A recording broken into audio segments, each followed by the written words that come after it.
that. And the question I've been trying to ask you, I hope you answered. Okay. Okay, go ahead. How did Jesus feel about Muhammad? Jesus said, if any prophet comes after him who contradicts his message, he's not of God. What do you mean? So how did he feel about Muhammad? Well, Jesus is the one who damned Muhammad to hell, because when Muhammad died, Jesus is the one who killed him dead. Okay, so when Muhammad was alive in those 23 years, yes, calling people to Tawheed, who was helping him so that Satan, his father, kill him? Oh, you're saying Satan was? Yes, just like Joseph Smith. All those years that Joseph Smith, hold on, well, let me finish. Joseph Smith, all those years he preached Mormonism, which is now the fastest growing religion in the West. Who was helping Joseph Smith? Your God, Allah? I didn't say that. No, I'm asking you. Joseph Smith comes after Muhammad. He says that God commissioned him to be a prophet, and he's given the Book of Mormon. His religion is now the fastest growing religion in the West. So who helped Joseph Smith? Your God, Allah? Wait a minute. Who said that his religion is the fastest growing religion in the West? Statistics. Google it, friend. Okay, hold on. What's the second largest religion in the world right now? You don't want to go there because... let's ask the question. That list of 1.7 billion Muslims, it includes Shia, Alawi, Druze, Nation of Islam, Ahmadiyya. Are they all Muslims? No, they're not. But how many? So why are you including them in the second largest religious group? I didn't include them. I'm saying yes, you did. 1.7 billion Muslims include the Shia. Okay. Take them out. And how much do you have? And tell me now, what is the second largest religion in the world? Islam. Thank you. Now, how many Mormons are there? Well, hold on. Islam has a 1,400-year head start. Mormonism only started in the 1800s. You expect them to catch up to Islam that's been around for 1,400 years? Joseph Smith, where did he live? In America, 1800. Did he take over America? Did he become the ruler or the king or the president of America? Did your prophet become a king? I thought he's a prophet, not a king. I didn't say he was a king. I said ruler. No, Joseph Smith didn't have an army. Didn't have an army like your prophet going around killing people and raping their women. But that makes it more amazing. That makes it more amazing because his religion is spreading faster in less time without the sword, without armies like your prophet. Because without the armies, there'd be no Islam. And here's proof. When Muhammad died, what did Abu Bakr do? He sent an army to fight the apostates. Wait, did they do what? Wait. Music to my ears. What happened? Oh, well, he sent the Muslim army to fight the apostate tribes. What does apostate mean? They left Islam, right? Well, yeah. In droves, right? And I wouldn't say in droves, but I would say that... hundreds, thousands of them left, right? Yeah, there were some... And they were forced to come back by the sword. Thank you very much. Okay, but... So can we stop this nonsense about Islam spreading because it's spread by the sword? So you're saying the devil helped Muhammad, right? Yes. That's what you want to stick with. Just like you would tell me, the devil helped Mirza Ghulam Ahmed, the devil helped Baha'u'llah and the Bab, and the devil helped Joseph Smith. Unless you believe Allah. Tell me the only religion where the creation is not being worshipped. You're lying. You worship the creation every day. How's that? Okay, when you pray 5 times a day, do you say Assalamu alayka ayyuhan nabi? When we are in our prayer? Tashahhud. Yes. Translate what I said. When you are praying your 5 daily prayers in your tashahhud, you say Assalamu alayka ayyuhan nabi. Translate, please. Peace be upon you, O messenger. Or prophet, Nabi's prophet. Oh, prophet, yes. And so you're in America, let's say, and your prophet is in the grave in Medina. And in your prayer, you're mentioning him and speaking to him directly. Okay, so you're going to try to interpolate that to mean that we worship Muhammad. Is that what you're trying to do? Well, what is prayer if not worship? But we don't acknowledge that we worship Muhammad. But are you praying when you say to Muhammad, peace be upon you, O prophet? It's exactly what it says. Peace be upon you, O prophet. And that's in your prayer, right? That's part of your prayer. That's the words of your prayer? Yes. And your prayer is ibadah, worship? Yes. So you just admit that part of your prayer you directed to Muhammad, so part of your worship is directed to Muhammad. No. Yes. Prayer is worship. And in prayer, you talk to Allah and you talk to Muhammad. You don't talk to anyone else. You don't say, Assalamu alaikum al-Fadi. Assalamu alaikum, Sam Shamoun.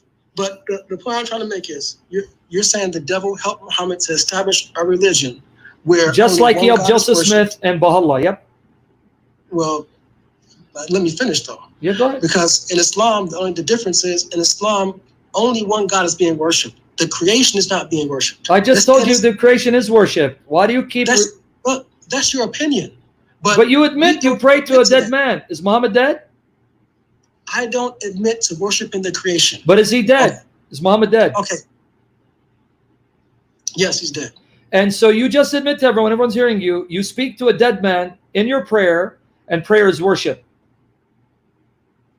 I send peace and blessings on him in the prayer. No, you don't. But you speak to him directly. I do not admit to worshiping Muhammad. But you speak to him directly, right? Let me ask you a question.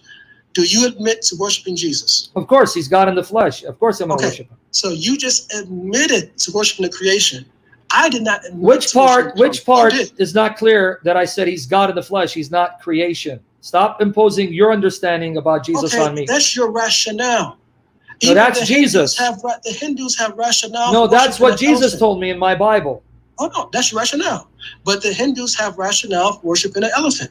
And the Hindus have rationale. Jesus is not an elephant. Jesus, you believe. I didn't say he was. Okay, but you believe he's a messenger.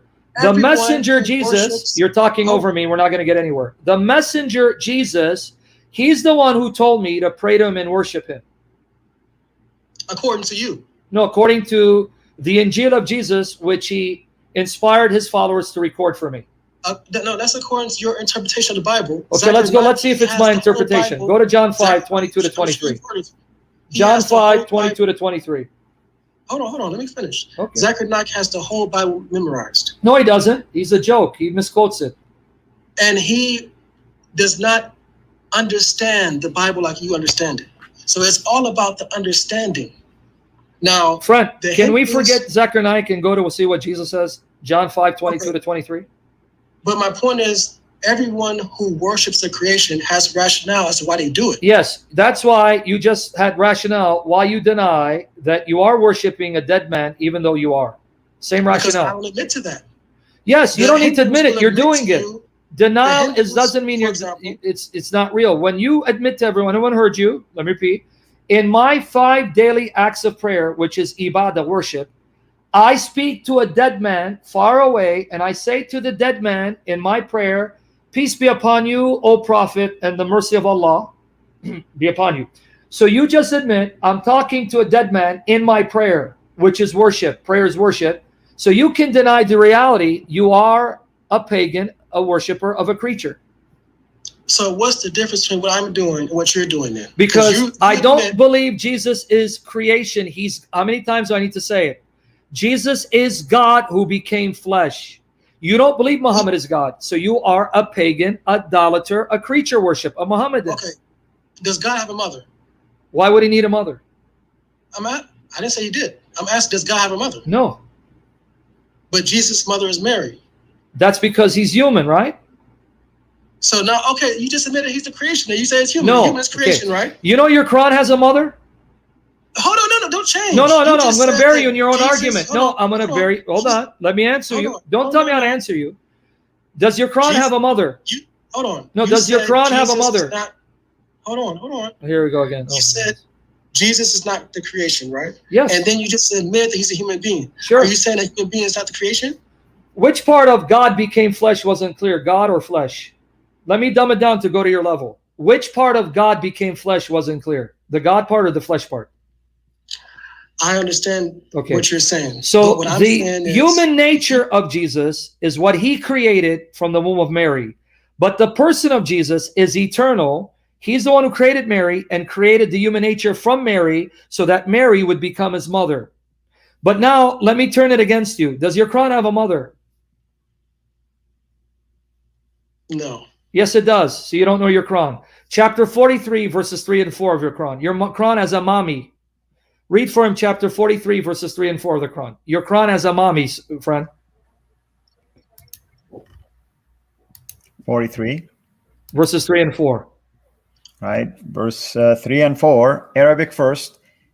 إنا جعلناه قرآنا عربيا لعلكم تعقلون وإنه في الكتاب لدينا لعلي حكيم. We made it an Arabic Quran so that you may understand, and it is with us in the source book or in the mother book. Okay, now what's the Arabic words for the source book? الكتاب. So this Quran is in the mother of the book. So who's the daddy? Yeah, I mean, Christian Prince used that same argument. Okay, refute it. And it's ridiculous. Okay, then show us why it's ridiculous. Like I said before, what is your qualification in Arabic? Hey, friend, if that's all you're going to say, maybe we should take a break and you can come back tomorrow. We can talk more. No. Let's keep going. I mean, okay, so okay, I don't mind going if Al doesn't mind.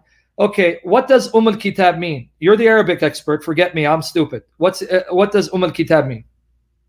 I didn't say I'm an Arabic expert. Okay, what does al-Kitab mean? Mother the book. What does al-Kitab mean? Al-Kitab. Where are we at? Which chapter? Which chapter verse? 43, verses 3 and 4. As you look it up, let me just go get me some water. Hold on, I'm listening. 43, 3 and 4. Al, are you tired or are you okay?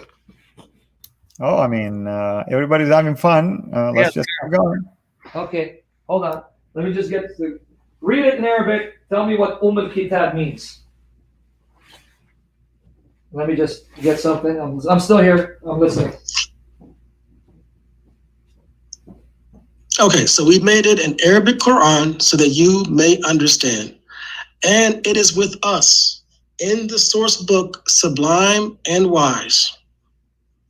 What's the word source book in Arabic? I'm sorry? What's the Arabic words for source book? Kitab, the mother of the book. What does mean? But like I said before, it's how you understand the verse. The Muslim scholars who explain this verse, you won't find any of them saying that the Quran has a mother. If you want to understand it that way, you're free to do that. But that doesn't mean that that's the explanation of it. Okay? So the scholars are going to explain it away. That's fine. We agree. But can you admit that the word means mother? Yes. Okay, so al-Kitab, if I translate it literally, is mother of the book. However you want to explain it, it's mother of the book, right?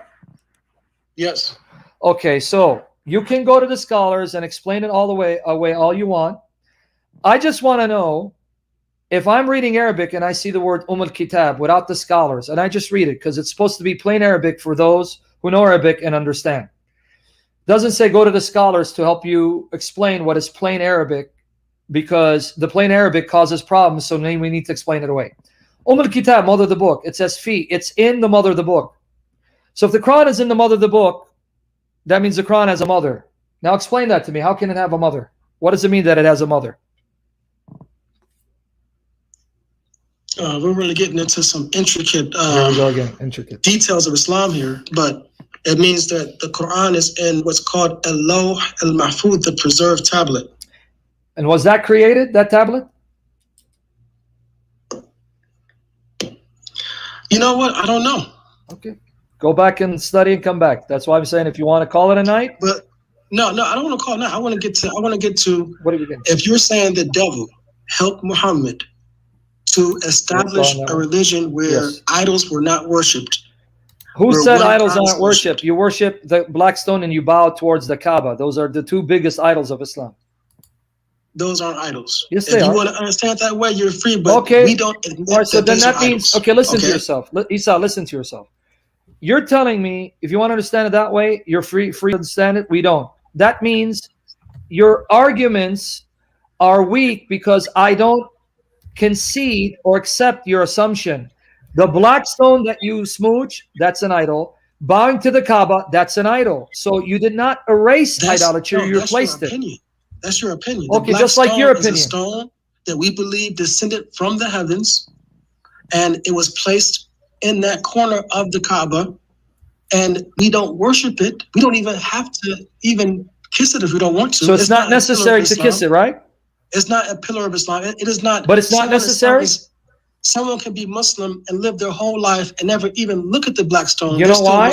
Because if they can't afford to do Hajj, of course. But what if you can afford? Even if you go there, if you're there. Oh no, if you're there and you can't touch it or kiss it because of the crowd, it says you can either touch it with a stick or reach out your hand and symbolically touch it.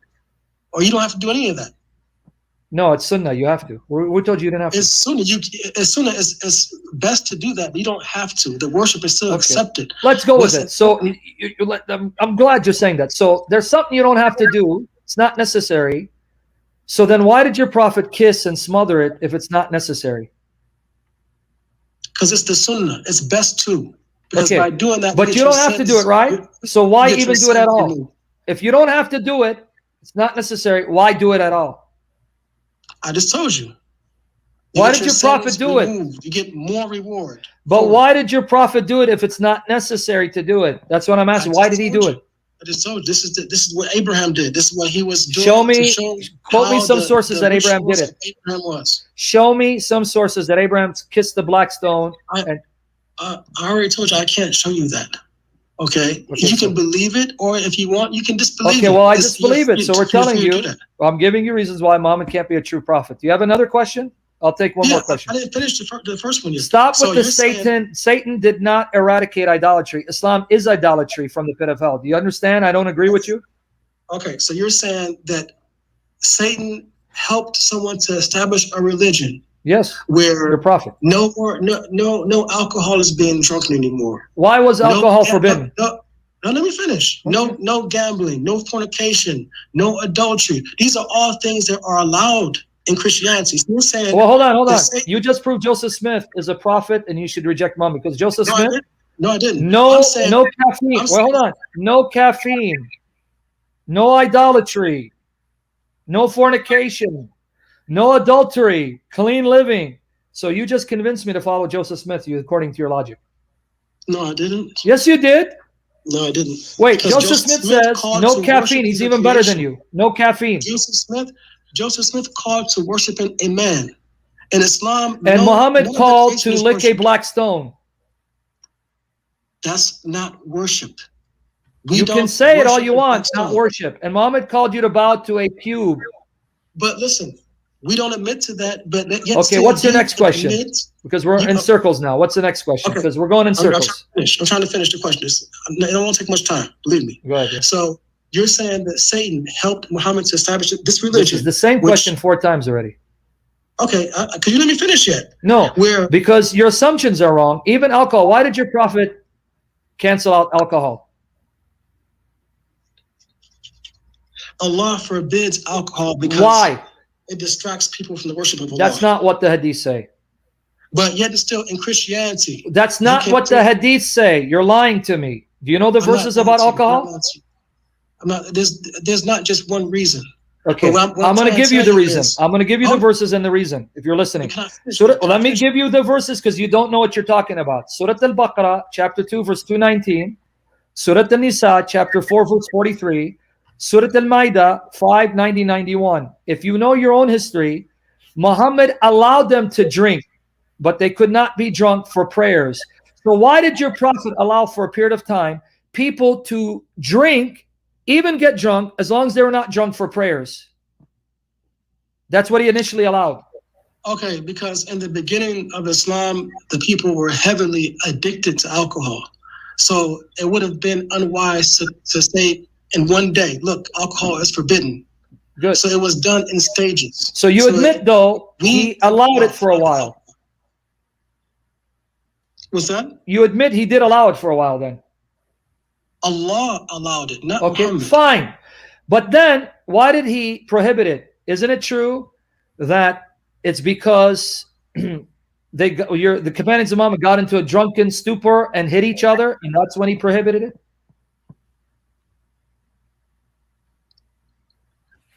So Muhammad didn't prohibit anything. Allah prohibited it when the Muslims came to blow because they got into a drunken stupor, started insulting, came to blows because they were drunk, didn't know what they were doing. Allah forbid it, right? Only then? Yeah, like I said, it was revealed. Okay, but don't, you said it too fast. Occurred. Am I right? Yes. Good.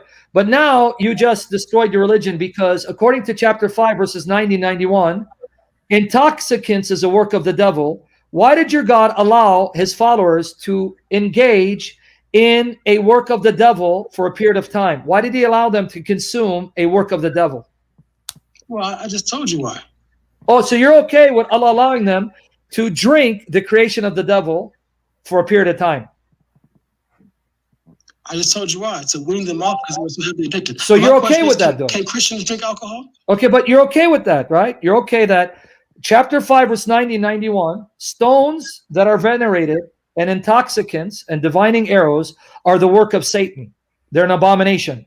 So that for a while, your God allowed Muslims to sip a work of Satan and to get drunk off a work of Satan because they were addicted to it, instead of giving them power to overcome it overnight. Yes. Good. Now, are you okay with the work of Satan being in paradise? Because what is Allah going to give the Muslims? Rivers of wine, right? Yes. So you're okay now. I want everyone to hear this.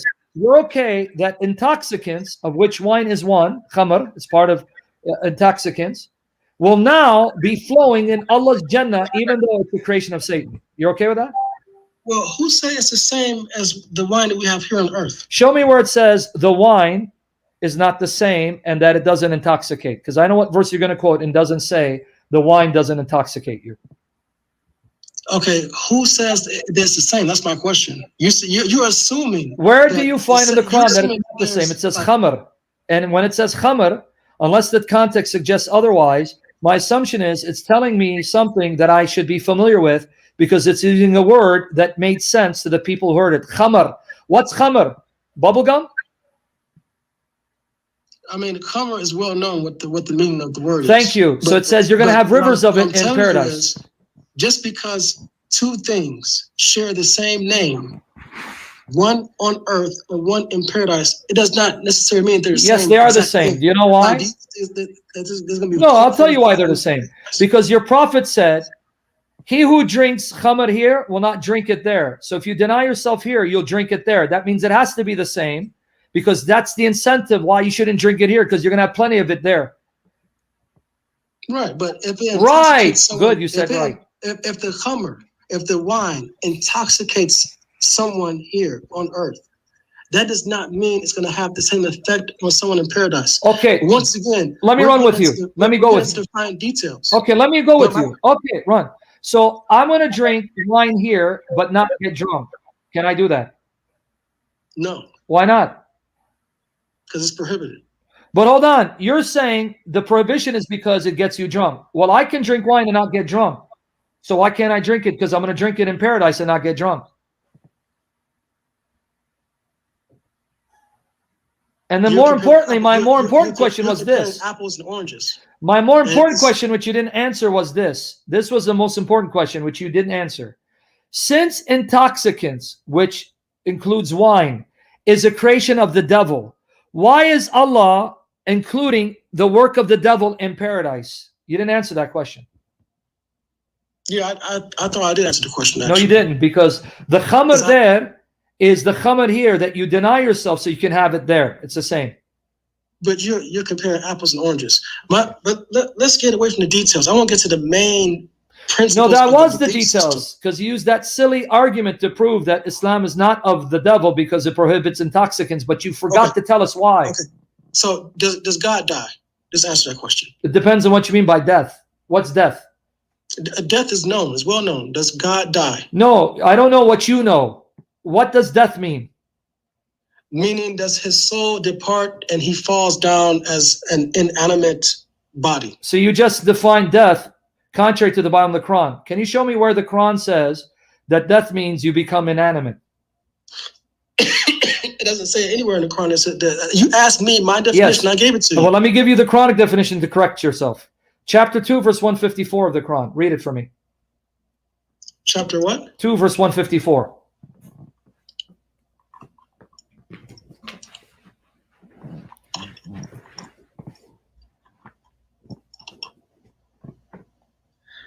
And do not say of those who are killed in the cause of God dead. Rather, they are alive, but you do not perceive. So when a martyr is killed, is he dead or alive? He's dead. Oh, so you just said the Quran is a lie. He says, do not say he's dead. You just went against your God. No, I didn't. Read it again. He just told you don't say you're dead, but you went against Allah, said they are dead. Those who are killed in the cause of God dead. Rather, they are alive, but you do not perceive. So why did you just say they're dead when your Quran says don't say they're dead? Because in a sense they're dead, but in another Are you sense, disagreeing with your Quran? Look, you're not Allah, you're not Muhammad. Your Quran says, you Muslim, do not say they're dead. So why do you keep saying they're dead? You don't understand what this verse means. It means... Okay, go to 3169 once. Go to 3169 170. Let me explain what it means. It means don't consider someone who died as a martyr as dead, because in actuality they are alive. Okay, so they're alive. They're not dead. They're alive in a sense, but they are physically Where dead. does the Quran say in a sense? That's why I said you need to understand the meaning. Thank you. I'm glad Allah sent you to explain to me the Quran, because it seems Muhammad didn't do a good enough job according to you.